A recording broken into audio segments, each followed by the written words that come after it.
பெண்களை தொந்தரவு செஞ்சுட்டு அப்படியே எஸ்கேப் ஆகி போயிடலாம்னு நினைக்கிறவங்களுக்கு நான் ஒரு வார்னிங்காவே சொல்றேன்.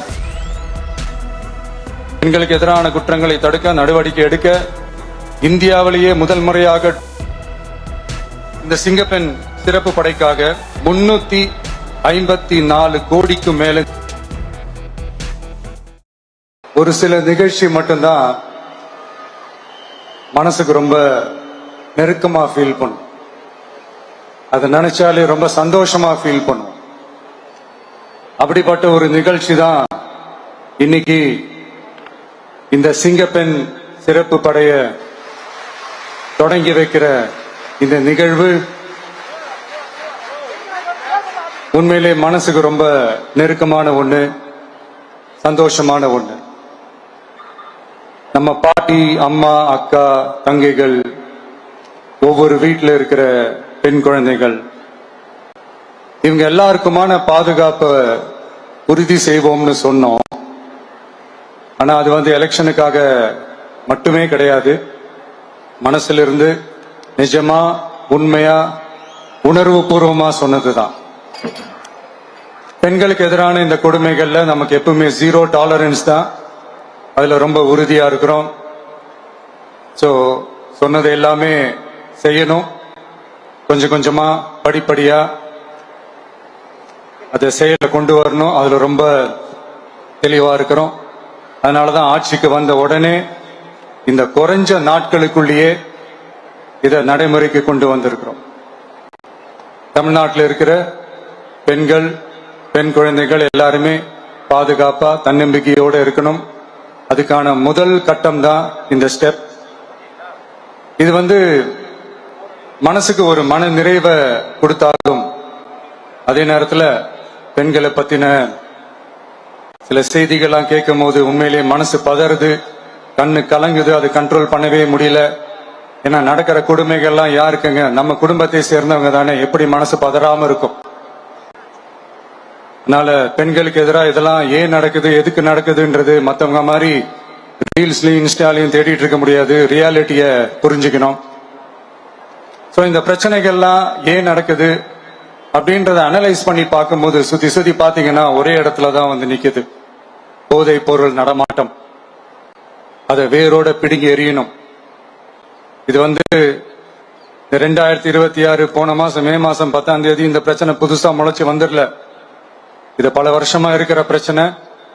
பல வருஷமா இதை கண்டுக்காம விட்டதுதான் அந்த வேர் இவ்வளவு ஆழமா பரவி இருக்குது. இத பல வருஷமா கண்டுக்காம விட்டது யாருன்றது நான் சொல்லிதான் உங்களுக்கு தெரியணும்னு அவசியம் இல்லை. அது உங்களுக்கே நல்லா தெரியும்.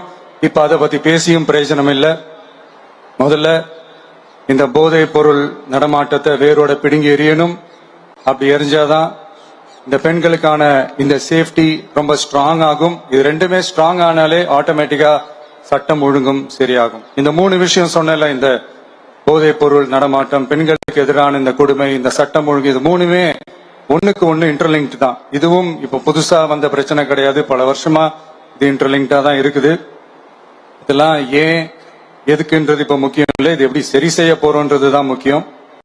பட் அதே நேரத்துல இன்னொன்னையும் நம்ம மனசுல எடுத்துக்கணும். இந்த பெண் குழந்தைகளுக்கான இந்த பாதுகாப்பு இது வெறும் சட்டம் ஒழுங்கு சம்பந்தப்பட்டது மட்டும்தானா அப்படின்னு கேட்டீங்கன்னா இல்ல. இது சமூக ஒழுங்கும் சம்பந்தப்பட்டிருக்கு. சமூக ஒழுகல தனி மனித ஒழுங்கும் சம்பந்தப்பட்டிருக்கு. தனி மனிதன் ஒழுங்கா இருந்தாலே அந்த சமூகம் தன்னால மாறும். ஒரு கட்டுப்பாட்டோட, ஒரு பொறுப்பா இருந்தாலே இந்த மாதிரி பல பிரச்சனைகளை நம்ம கண்ட்ரோல் பண்ணலாம். படிக்கிற இடத்துல, வேலைக்கு போற இடத்துல, டிராவல் டைம்ல, ஆனா டெய்லி லைஃப்ல பயம் இல்லாம மரியாதையோட நம்ம பெண்கள் வாழணும். அதுக்கான ஒரு அட்மாஸ்பியரை நம்ம கிரியேட் பண்ணணும். அதுதான் நம்மளுடைய ஃபர்ஸ்ட் டார்கெட்டு. இவ்வளவு நேரம் நான் இதெல்லாம் ரொம்ப சாஃப்டா சொல்லிட்டு இருந்தேன்.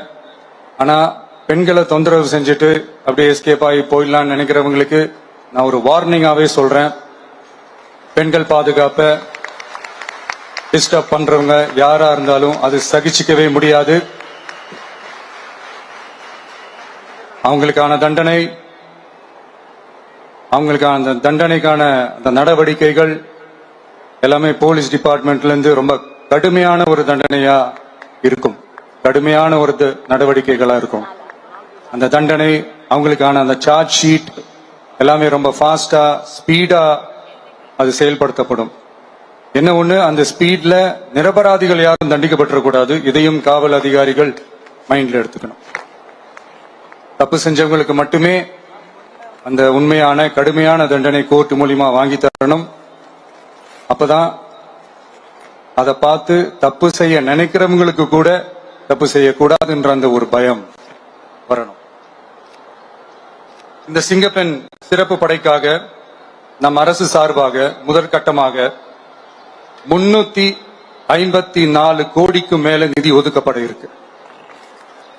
இந்த திட்டத்தோட இரண்டாவது கட்டமா இந்த படைக்காக மட்டுமே 2500 புதிய பணியிடங்கள் உருவாக்கப்பட உள்ளது. பெண்களோட பாதுகாப்பை ஸ்ட்ராங் பண்றதுக்காக மாடர்ன் ஃபெசிலிட்டிஸ் இருக்கிற வாகனங்களும் நவீன உபகரணங்களும் தொழில்நுட்ப சாதனங்களும் அலாட் செய்யப்பட இருக்கு. ஆல்ரெடி உமன் சேஃப்டிக்காக செயல்படுற அமைப்புகளுக்கு அடிஷனல் ஸ்ட்ரென்த் அண்ட் சப்போர்ட்டா இந்த சிங்கப்பெண் படை செயல்படுங்கிறத மீண்டும் வலியுறுத்தி சொல்ல விரும்புறேன். பெண்களுக்கு எதிரான குற்றங்கள் நடக்கிறதுக்கு முன்னாடியே அதை தடுக்கிற காவல் நடவடிக்கையில இந்த படை முக்கிய பங்கு வகிக்கும். ஃபீல்ட் ஒர்க்ஸ் அண்ட் பிரிவென்டிவ் ஆக்ஷன்ஸ்ல இந்த படை ஈடுபடுறதால அனைத்து மகளிர் காவல் நிலையங்கள் எல்லாம் வழக்கு விசாரணையிலும் குற்றவாளிகளுக்கு தண்டனை வாங்கி தர்றதிலையும் இன்னும் அதிக கவனம் செலுத்த முடியும். பெண்களை ஃபாலோ பண்றது, பாலியல் தொல்லை தர்றது, டார்கெட் பண்ணி திரும்ப திரும்ப தொந்தரவு செய்யறது, பெண்கள் கடத்தல் முயற்சி, பப்ளிக் பிளேஸ்ல அசிங்கமா நடந்துக்கிறதுக்கு பஸ்ல தொல்லை தர்றது, கூட்டத்துல பெண்களுக்கு தொல்லை தர்றதுன்னு இது மாதிரி தப்ப தடுக்கிறதுல ரொம்ப முக்கியமா இந்த சிங்கப்பெண் படை செயல்படும். பெண்களுக்கு எதிரான குற்றங்களை தடுக்க நடவடிக்கை எடுக்க இந்தியாவிலேயே முதல் முறையாக ட்ரோன் வாயிலாக பெட்ரோல் முறை அறிமுகப்படுத்தப்படும். நம்ம வீட்டு பெண்கள் அவங்களோட ட்ரீம்ஸ் அண்ட் எக்ஸ்பெக்டேஷன்ஸ் என்ன அப்படின்றத நம்ம அரசு நல்லாவே புரிஞ்சு வச்சிருக்கு. அதை கொஞ்சம் கொஞ்சமா நாங்க செயல்படுத்துவோம். உங்களுக்கான மரியாதையும் தான், உங்களுக்கான அந்த கண்ணியமும் தான் நம்ம அரசினுடைய highest and the most important priority. ஒரு கவர்மெண்டோட அந்த விஷன் அண்ட் டார்கெட் ஆனஸ்டா இருந்தாலே போதும். பிளான்ஸ் அண்ட் அட்டெம்ப்ட்ஸ் அது போற பாதை சரியா இருக்கும்னு சொல்லுவாங்க. அப்படிப்பட்ட ஒரு கவர்மெண்ட் தான் நம்மளுடைய கவர்மெண்ட், உங்களுக்கான கவர்மெண்ட். இந்த ஷார்ட் ஸ்பேன்ல இந்த சிங்கப்பெண் சிறப்பு படைய நடைமுறைக்கு கொண்டு வந்து இதுக்கு ரொம்ப கடுமையா உழைச்ச காவல்துறை அதிகாரிகளுக்கும் பணியாளர்களுக்கும் இந்த நேரத்தில் என்னுடைய பாராட்டுகளை தெரிவிச்சுக்கிறேன்.